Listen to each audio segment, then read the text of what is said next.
साल 1957 चल रहा था। एक एक्सप्लोरर जिसका नाम स्टुअर्ट मैककाल्डन था, अपनी टीम के साथ एक हाइब्रिड प्राणी जिसको सुमाट्रन रैट मंकी के नाम से जाना जाता था, को कैप्चर कर लेता है और उसे स्कल आइलैंड से वेलिंगटन जू, जो न्यूजीलैंड में पड़ती थी, वहां ले जा रहा होता है। सुमाट्रन रैट मंकी एक रिजल्ट था प्लेग कैरिंग रैट्स का ट्री मंकीज के साथ रेप करने का। स्टुअर्ट अपने सहयोगी के साथ उस क्रीचर को अपनी जीप की तरफ ले जा रहा होता है। तभी रास्ते में उन्हें आइलैंड के नेटिव्स मिल जाते हैं, जो उस क्रीचर को वापस करने की मांग करते हैं। आइलैंड के नेटिव्स स्टुअर्ट को आगे जाने नहीं दे रहे थे, तो स्टुअर्ट हवा में फायरिंग करने लगता है, जिससे वो कुछ देर के लिए डर जाते हैं और स्टुअर्ट उस क्रीचर को लेकर अपनी जीप की तरफ तेजी से भागता है। उसका वो सहयोगी पीछे रह जाता है, लेकिन कुछ देर बाद वो भी जीप में आ जाता है। उस क्रीचर ने स्टुअर्ट के हाथ पर काट लिया था। जब ये बात जीप में बैठे लोगों को पता चलती है, तब वो स्टुअर्ट को जीप से बाहर निकाल देते हैं और उसके टुकड़े टुकड़े कर कर उसकी जान ले लेते हैं। ऐसा वो इसीलिए करते हैं क्योंकि वो हाइब्रिड प्राणी बहुत खतरनाक था। वो जिस भी इंसान को काट लेता था, वो इंसान एक ज़ॉम्बी लाइक क्रीचर में बदल जाता था। वो लोग नहीं चाहते थे कि स्टुअर्ट से वो इन्फेक्शन उन तक पहुंचे और उनसे किसी और को। वो लोग उस रैट मंकी को बेच देते हैं और उसे अब वेलिंगटन जू ले जाया जा रहा होता है। वेलिंगटन में एक ग्रोसरी स्टोर था, उसमें पकीटा काम किया करती थी। वो स्टोर पकीटा के फैमिली का ही था। पकीटा को प्यार की तलाश थी। उसके शॉप में एक आदमी आता है जिसका नाम रॉजर था। पकीटा रॉजर से फ्लर्टेशियस अंदाज में बात करती है, जिससे हम ये समझ सकते हैं कि वो उसे लाइक करती थी। पकीटा को उसकी ग्रैंडमदर देख लेती है और अपने साथ अंदर आने को कहती है। पकीटा की ग्रैंडमदर उसे कार्ड शफल करने को कहती है। शफल किए हुए कार्ड्स की मदद से वो पकीटा के लिए सही जीवन साथी चुनना चाहती थी। पकीटा की ग्रैंडमदर उसे बताती है कि उसका जीवन साथी रॉजर नहीं है, बल्कि कोई और है। वो जो कोई भी है, वो पकीटा की ज़िंदगी में जल्दी आने वाला है और पकीटा को वो शख्स जैसे ही मिलेगा, वो दोनों एक दूसरे से तुरंत प्यार करने लग जाएंगे। पकीटा अपनी ग्रैंडमदर से पूछती है कि उसे पता कैसे चलेगा कि कौन वो शख्स है, जिस पर उसकी ग्रैंडमदर उसे स्टार के सिंबल वाला कार्ड दिखाती है और कहती है कि जहाँ कहीं भी उसे वो सिंबल दिखाई दे, समझ जाना वही उसका जीवन साथी है। पकीटा एक कार्ड को देखती है जिस पर ऑपरेशन लिखा हुआ था। ये कार्ड कुछ बुरा होने का संकेत देता था, लेकिन पकीटा की ग्रैंडमदर उसे इस कार्ड को इग्नोर करने को कहती है और बात बदल देती है। दुकान पर एक कस्टमर आ जाता है। उस कस्टमर से गलती से पेंसिल्स गिर जाती हैं और स्टार का सिंबल बना देती है। पकीटा ये देखकर बहुत खुश हो जाती है। उसे अपने सपनों का राजकुमार मिल गया था। लिस्ट देने के बाद वो कस्टमर वहाँ से चला जाता है। उसका नाम लायनल था और उसका घर काफ़ी आलीशान था। अपनी मदर वेरा के साथ रहता था, जो उसे लेकर बहुत पॉसेसिव थी और काफ़ी ज़्यादा डोमिनेटिंग भी थी। वेरा लायनल को बताती है कि वो वेलिंगटन लेडीज़ वेलफेयर लीग की ट्रेजर एलेक्ट बनने वाली थी। इस बात के लिए वेरा बहुत एक्साइटेड थी। WLWL के प्रेसिडेंट नोरा मैटरसन वेरा को कॉन्ग्रेचुलेट करने के लिए 1-2 दिन बाद आने वाली थी। वेरा लायनल को घर की अच्छे से साफ सफाई और घास काटने को कहती है। लायनल के ऊपर एक कुत्ता छलांग मारता है। हमें पता चलता है कि वो कुत्ता पकीटा का कुत्ता था और पकीटा वहाँ सामान डिलीवर करने के लिए आई थी। यूजुअली पकीटा का भाई डिलीवरी करने के लिए आता था, लेकिन उस दिन पकीटा आई थी। पकीटा और लायनल बातें करने लगते हैं और उन दोनों का डेट पर जू जाने का प्लान बनता है। ये सब वेरा खिड़की से देख रही थी और उसे लायनल का पकीटा से बात करना बिल्कुल पसंद नहीं आता। वेरा लायनल को घर के अंदर बुलाने के लिए जानबूझकर अपना जार्डिनियर तोड़ देती है और आवाज़ सुनकर लायनल घर के अंदर आ जाता है। अगले दिन लायनल जू जाने के लिए तैयार हो जाता है। लायनल नहीं चाहता था कि यह बात वेरा को पता चले, लेकिन वेरा उसे खिड़की से देख लेती है। जू में लायनल और पकीटा मिलते हैं और एनिमल्स को देख रहे होते हैं। लायनल पानी को देखता है और वो उदास और डर जाता है। वो पकीटा को बताता है कि जब वो छोटा था तब वो डूबने वाला था और उसके फादर उसे बचाने के लिए पानी में छलांग मारते हैं। लायनल के फादर उसे तो बचा लेते हैं, लेकिन खुद डूब जाते हैं और ये बात लायनल को काफ़ी परेशान करती थी। पकीटा लायनल को वहाँ से लेकर जाती है और वो दोनों मंकीज़ को देख रहे होते हैं। वो दोनों किस कर रहे होते हैं, तब एक मंकी उन पर एप्पल फेंकता है। पकीटा उस पर वापस एप्पल फेंकती है। जब वो उस एप्पल को लेने जाता है, तब वो मारा जाता है। उसके बगल के पिंजरे में वही सुमाट्रन रैट मंकी था। वो उस मंकी को मार कर खाने लगता है। वहाँ जू कीपर आता है और सुमाट्रन रैट मंकी को वहाँ से दूर करता है और उस मंकी की डेड बॉडी को पिंजरे से निकाल लेता है। वो लायनल और पकीटा को उस सुमाट्रन रैट मंकी के बारे में बताता है। ये सब देखकर पकीटा डिस्टर्ब हो जाती है और पास की एक बेंच पर जाकर बैठ जाती है। लायनल भी उसके पीछे पीछे वहां आ जाता है। लायनल का पीछा वेरा कर रही थी। वो लायनल को पकीटा के साथ देख लेती है और उसके पास जाने ही वाली थी कि वो फिसल जाती है और वो सुमाट्रन रैट मंकी उसका हाथ काट लेता है। वेरा बहुत कस कर चिल्लाने लगती है, जिसके कारण लायनल को भी पता चल जाता है कि उसकी मदर पास में ही है। वेरा खुद को छुड़ा लेती है और उस क्रीचर को पैर से कुचल कर मार डालती है। पकीटा वेरा की मदद करने के लिए आती है, लेकिन वेरा उसे अपने से दूर कर देती है और लायनल को उसे घर ले जाने को कहती है। लायनल पकीटा को वहीं छोड़कर वेरा के साथ चला जाता है। घर पर नर्स मैक्टेविश वेरा की मरहम पट्टी करती है और मरहम पट्टी करने के बाद वहां से चली जाती है। वेरा लायनल से नाराज थी क्योंकि लायनल पकीटा के साथ रोमांस कर रहा था और वेरा को पकीटा बिल्कुल भी पसंद नहीं थी। लायनल वेरा से कहता है कि ऐसा कभी दोबारा नहीं होगा और वेरा लायनल को माफ कर देती है। रात हो चुकी थी। लायनल वेरा को सुलाने के बाद अपने रूम में आ जाता है। लायनल को पता चलता है कि पकीटा नीचे थी। वो उसका जैकेट देने के लिए आई थी। लायनल पकीटा से कहता है कि वो दोनों अब और नहीं मिल सकते। पकीटा वहां से जाने लगती है। लायनल से ये देखा नहीं जाता और वो पकीटा को रुकने बोलता है और उसे किस करता है। लायनल पकीटा के साथ इंटीमेट भी होता है। वहाँ वेरा की हालत ठीक होने के बदले और खराब होते जा रही थी। पकीटा की ग्रैंड मदर कार्ड्स को रीड कर रही थी। कार्ड से मिलने वाला संदेश काफी बुरा था। सुबह हो गई थी। लायनल वेरा को उठाने के लिए उसके रूम में आता है और देखता है कि उसकी हालत काफी बुरी हो चुकी है। लायनल नर्स मैक्टेविश को कॉल करने को कहता है, लेकिन वेरा उसे मना कर देती है। कुछ देर बाद वेरा से मिलने के लिए WLWL की प्रेसिडेंट नोरा मैटरसन अपने एक कलीग के साथ आती है। वेरा जल्दी से तैयार होने लगती है, लेकिन मेकअप करते समय उससे उसके चेहरे का स्किन फट जाता है। लायनल किसी तरह उसका स्किन ग्लू की मदद से वापस चिपका देता है। वेरा उन लोगों के साथ अब लंच कर रही होती है। नोरा वेरा को देखकर शॉक थी क्योंकि वेरा काफी बीमार लग रही थी। नोरा वहां से जाने ही वाली थी कि उसका कलीग पुडिंग मांग देता है। लायनल उनके लिए कस्टर्ड लाता है क्योंकि पुडिंग नहीं थी। कस्टर्ड खाते समय वेरा के हाथ का खून उसके कस्टर्ड में गिर जाता है और वो बिना देखे खाने लगता है और कहता है कि कस्टर्ड बहुत ही क्रीमी और टेस्टी है।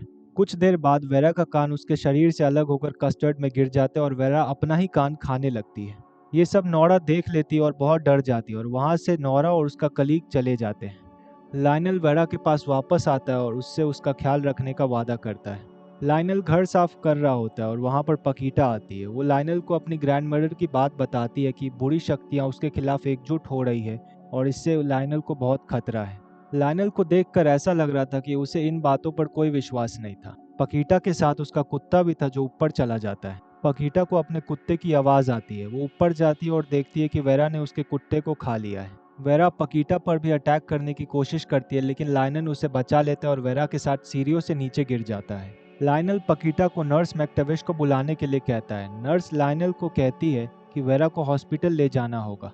पकीटा वेरा का सामान पैक करने के लिए ऊपर जाती है। इसी बीच पता चलता है कि वेरा की मौत हो चुकी है। लायनल को इस बात से बहुत दुख पहुंचता है। नर्स लायनल को हौसला रखने को कहती है। तभी वेरा फिर से जिंदा हो जाती है और नर्स का ये हाल कर देती है, जिससे नर्स मारी जाती है। वेरा अब एक एनिमल लाइक क्रीचर में बदल चुकी थी। वो लायनल को भी मारने के लिए आगे बढ़ती है, लेकिन लायनल किसी तरह अपने आप को बचा लेता है। इन्फेक्शन के कारण वो नर्स भी वैसी ही बन जाती है। लायनल उन दोनों को किसी तरह बेसमेंट में बंद कर देता है। पकीटा वेरा का सामान पैक करके नीचे आ जाती है। लायनल कहता है कि वो नर्स के साथ उसकी कार में हॉस्पिटल चली गई है और वो पकीटा से वेरा का सामान ले लेता है। कुछ देर बाद पकीटा भी वहां से चली जाती है। रात भर लायनल सो नहीं पाता क्योंकि बेसमेंट में बहुत ज्यादा शोर हो रहा था। इसीलिए लायनल अगली सुबह एक अजीब डॉक्टर के पास जाता है और उसे पैसे देकर ट्रैंकुलाइजर खरीद लेता है। उस ट्रैंकुलाइजर की मदद से वो नर्स मैक्टेविश और वेरा को बेहोश कर देता है। लायनल इस सब से बहुत परेशान हो जाता है। अब उसे भी पकीटा की ग्रैंडमदर की बातों पर यकीन हो जाता है। वो अगली सुबह पकीटा के स्टोर पर जाता है जहाँ वो उसकी ग्रैंडमदर से मिलता है। वो लायनल को कार्ड्स रीड करके बताती है। लायनल इससे काफी डर जाता है। पकीटा की ग्रैंडमदर उसको एक लकी पेंडेंट देती है और कहती है कि ये लायनल की बुरी शक्तियों से रक्षा करेगा। वहाँ घर पर वेरा बेसमेंट का दरवाजा तोड़ देती है और घर के बाहर आ जाती है। वो सीधा एक ट्रैम से टकराती है और पकीटा की शॉप का शीशा तोड़कर अंदर गिर जाती है। लायनल सबसे छुपकर उसे ट्रैंकुलाइजर इंजेक्ट कर देता है, जिससे वो बेहोश हो जाती है और सबको ऐसा लगता है कि वो अब मर चुकी है। वेरा का फ्यूनरल हो रहा था। पकीटा लायनल को ढूंढ रही होती है। वहाँ पर लायनल का अंकल जिसका नाम लेस था वो भी आता है। उसे पकीटा पसंद आती है, लेकिन पकीटा उसे इग्नोर कर देती है और उससे दूर चली जाती है। लायनल वेरा को ट्रैंकुलाइजर इंजेक्ट करने के लिए आता है, लेकिन तभी वहाँ पर कोई आने लगता है जिसके कारण वो छुप जाता है। वो लोग वेरा को कॉफिन में बंद कर देते हैं और वहां से चले जाते हैं। उनके जाने के तुरंत बाद वेरा फिर से होश में आ जाती है और लायनल पर अटैक करने लगती है। लेकिन लाइनल समय रहते उसे फिर से ट्रैंक्विलाइजर इंजेक्ट कर देता है और वो वापस बेहोश हो जाती है। लोगों को ऐसा लगता है कि लाइनल ने ही अपनी मदर को कॉफिन से निकाला था, क्योंकि वो अपनी मदर से बहुत अटैच था और वो उसके बिना नहीं रह सकता था। वेरा को बाद में कब्रिस्तान में गाड़ दिया जाता है और सब वहाँ से चले जाते हैं। रात में फिर लाइनल वहाँ आता है वेरा को ट्रैंक्विलाइजर इंजेक्ट करने के लिए, नहीं तो वो फिर से जिंदा हो जाती और जिसको भी काटती वो भी उसी की तरह बन जाता। लाइनल वेरा के ग्रेव पर पहुंचता है और गड्ढा खोदने लगता है। वहाँ के लोकल बदमाश उसे देख लेते हैं। उन्हें लगता है कि लाइनल एक नेक्रोफीलियक है। वो लाइनल को मारने लगते हैं और उनमें से एक आदमी जिसका नाम वॉइड था वो वेरा की ग्रेव पर पिस करने लगता है। तभी वेरा होश में आ जाती है और वॉइड के पीनिस को पकड़कर उसे अपने पास नीचे ले आती है और काटने लगती है, जिसके कारण वो भी ज़ॉम्बी बन जाता है। वेरा बाद में उसके दोस्त को भी काट लेती है। वो ज़ॉम्बीज लाइनल की तरफ बढ़ ही रहे थे कि वहाँ पर फादर मैकग्रडर आ जाता है, जो उन लोगों को मारने लगता है। लाइनल फिर से वेरा को ट्रैंक्विलाइज कर देता है। मैकग्रडर ऐसा लड़ रहा था जैसे वो एक कुंफू एक्सपर्ट है, एक फादर नहीं। लेकिन मैकग्रडर भी उस इन्फेक्शन का शिकार हो जाता है और वो भी मारा जाता है। लाइनल जो बचे हुए ज़ॉम्बीज थे उन्हें ट्रैंक्विलाइज करके अपने साथ घर ले आता है। उसके घर में अब 4 ज़ॉम्बीज थे, वेरा, वॉइड, फादर मैकग्रडर और नर्स मैकटविश। लाइनल उन्हें खाना खिला रहा होता है कि तभी कोई बेल बजाता है। वो लाइनल का अंकल लेस था। वो वहाँ पर लाइनल से प्रॉपर्टी का कुछ हिस्सा मांगने के लिए आया था। लाइनल उससे कहता है कि वो लॉयर से बात करेगा, जिस पर लेस कहता है कि एक फैमिली मैटर है और इसमें लॉयर की कोई ज़रूरत नहीं है। ये सारी बातें चल ही रही थी कि वो रूम जहाँ पर वो चारों ज़ॉम्बीज बैठे हुए थे उसमें से सेक्सुअल आवाज़ें आने लगती हैं। लेस अंदर आना चाहता था लेकिन लाइनल किसी तरह उसे बाहर भेज देता है। लाइनल जब रूम में आता है तब वो देखता है कि मैकग्रडर और मैकटविश सेक्स कर रहे थे। वो उन दोनों को अलग करता है और सबको फिर से बेसमेंट में बंद कर देता है। उन्हें बंद करने के बाद लाइनल बाहर आया होता है घर का कुछ सामान खरीदने के लिए। उसे पकीटा देख लेती है। लाइनल पकीटा से कहता है कि उसका उसके साथ रहना एक गलती थी और पकीटा से ब्रेकअप कर लेता है और वहाँ से चला जाता है। लाइनल जब बेसमेंट में वापस आता है तब उसे पता चलता है कि मैकटेविश और मैकग्रडर का अब एक बच्चा भी हो चुका था। वो बच्चा काफ़ी शैतान था और उसके कारण लाइनल को बहुत सारी परेशानियों का सामना भी करना पड़ता है। लाइनल उस ज़ॉम्बी बच्चे को लेकर घर वापस पहुंचता है और हैरान हो जाता है क्योंकि बेसमेंट का दरवाज़ा खुला हुआ था। लेस को ये बात पता चल गई थी लाइनल के बेसमेंट में उसने क्या छुपा कर रखा हुआ था। वो ज़ॉम्बीज बेहोश थे, इसलिए लेस को लग रहा था कि वो लाशें थीं। लेस लाइनल को ब्लैकमेल करता है कि अगर लाइनल वो घर और पैसे लेस को नहीं देता है तो फिर लेस पुलिस को ये सारी बातें बता देगा। लाइनल को मजबूरन ऐसा ही करना पड़ता है। लाइनल ज़ॉम्बीज को ट्रैंक्विलाइज करने की कोशिश कर रहा होता है लेकिन गलती से उससे ट्रैंक्विलाइजर से भरा हुआ कंटेनर टूट जाता है। लाइनल को ऊपर म्यूजिक की आवाज़ सुनाई पड़ती है और वो ऊपर जाता है तो देखता है कि लेस ने अपने सारे दोस्तों को पार्टी पर बुलाया था। लाइनल उसे ऐसा करने से मना करता है लेकिन लेस उसकी कोई बात नहीं सुनता। ज़ॉम्बीज बेहोश नहीं हुए थे, वॉइड आज़ाद था, उसे रस्सी से नहीं बांधा गया था। वो बेसमेंट के दरवाजे को ठोकने लगता है। एक पार्टी गेस्ट बेसमेंट का दरवाज़ा खोल देता है और वॉइड उसके सर पर मार देता है, जिसके कारण वो बेहोश हो जाता है और वॉइड बेसमेंट से बाहर निकल जाता है। लाइनल वॉइड को देख लेता है और उसे वापस बेसमेंट में ले जा रहा होता है। उस घर में पकीटा भी आ जाती है। वो लाइनल के लिए आई थी। वो चाहती थी कि वो और लाइनल फिर से एक हो जाएं। पकीटा जब बेसमेंट में आती है तो वो उन ज़ॉम्बीज को देख लेती है। लाइनल पकीटा को सब बता देता है जो अभी तक उसके साथ हुआ था। लाइनल नहीं चाहता था कि पकीटा को उसके कारण कोई भी चोट पहुंचे, इसीलिए वो पकीटा से अलग हो गया था। पकीटा लाइनल को समझाती है कि वो लोग अब इंसान नहीं रहे और उन्हें ख़त्म करने में ही सबकी भलाई है, नहीं तो वो बाकियों के लिए भी खतरा बन जाएंगे। लाइनल ये बात मान जाता है और उन्हें पॉइजन इंजेक्ट कर देता है। फिर वो दोनों गड्ढा खोद कर उन सबको अंदर गाड़ देते हैं। वो दोनों बेसमेंट से बाहर निकलते हैं तो उन्हें लेस देख लेता है। वो पकीटा को छेड़ने लगता है तो लाइनल उसे मारता है, लेकिन लेस लाइनल को वापस बेसमेंट में बंद कर देता है और पकीटा को ज़बरदस्ती अपने साथ ले जाता है। बेसमेंट में लाइनल को पता चलता है कि वो पॉइजन सिर्फ इंसानों के लिए काम करता था, वो असल में एनिमल स्टिमुलेंट था। वो ज़ॉम्बीज फिर से रिवाइव कर जाते हैं और वो अब पहले से भी ज़्यादा खतरनाक हो चुके थे। लाइनल बेसमेंट का दरवाज़ा ठोकने लगता है और सही समय पर वही आदमी फिर दरवाज़ा खोल देता है। लाइनल तो बच जाता है लेकिन उस आदमी का ये हाल होता है। वो ज़ॉम्बीज सबको मारने लगते हैं और वो लोग भी उन्हीं की तरह ज़ॉम्बीज बनने लगते हैं। लाइनल उस ज़ॉम्बीज से बचकर घर के सबसे ऊपर वाली फ्लोर पर आ जाता है, जहाँ उसे एक बक्सा मिलता है। उस बक्से के अंदर लाइनल को उसके फादर और उसके फादर की लवर की तस्वीरें मिलती है। उन सारी चीज़ों को देखने के बाद लाइनल समझ जाता है कि उसके फादर की मौत डूबने के कारण नहीं हुई थी, बल्कि उसकी मदर वेरा ने ही उसके फादर और उसके फादर की लवर को मारा था। और वेरा इतने सालों से लायनल से सिर्फ झूठ बोल रही थी। लेज उस ज़ॉम्बी बच्चे को देख लेता है और उसको मारने के लिए उसका पीछा करने लगता है। वो उसके पीछे पीछे बेसमेंट में आ जाता है जहाँ वो वेरा को देखता है, जो अब काफ़ी ज़्यादा भयानक रूप ले चुकी थी एनिमल स्टिमुलेंट के कारण। वेरा उसे मार डालती है। लायनल घर के अंदर लॉन मोवर के साथ आ जाता है और उन ज़ॉम्बीज को पीसने लगता है। काफ़ी मशक्क़त के बाद वो सारे ज़ॉम्बीज को पकीटा और लायनल मिल के मार डालते हैं। उन दोनों को अब लग रहा था कि सारी मुसीबत ख़त्म हो चुकी है, लेकिन ऐसा नहीं था।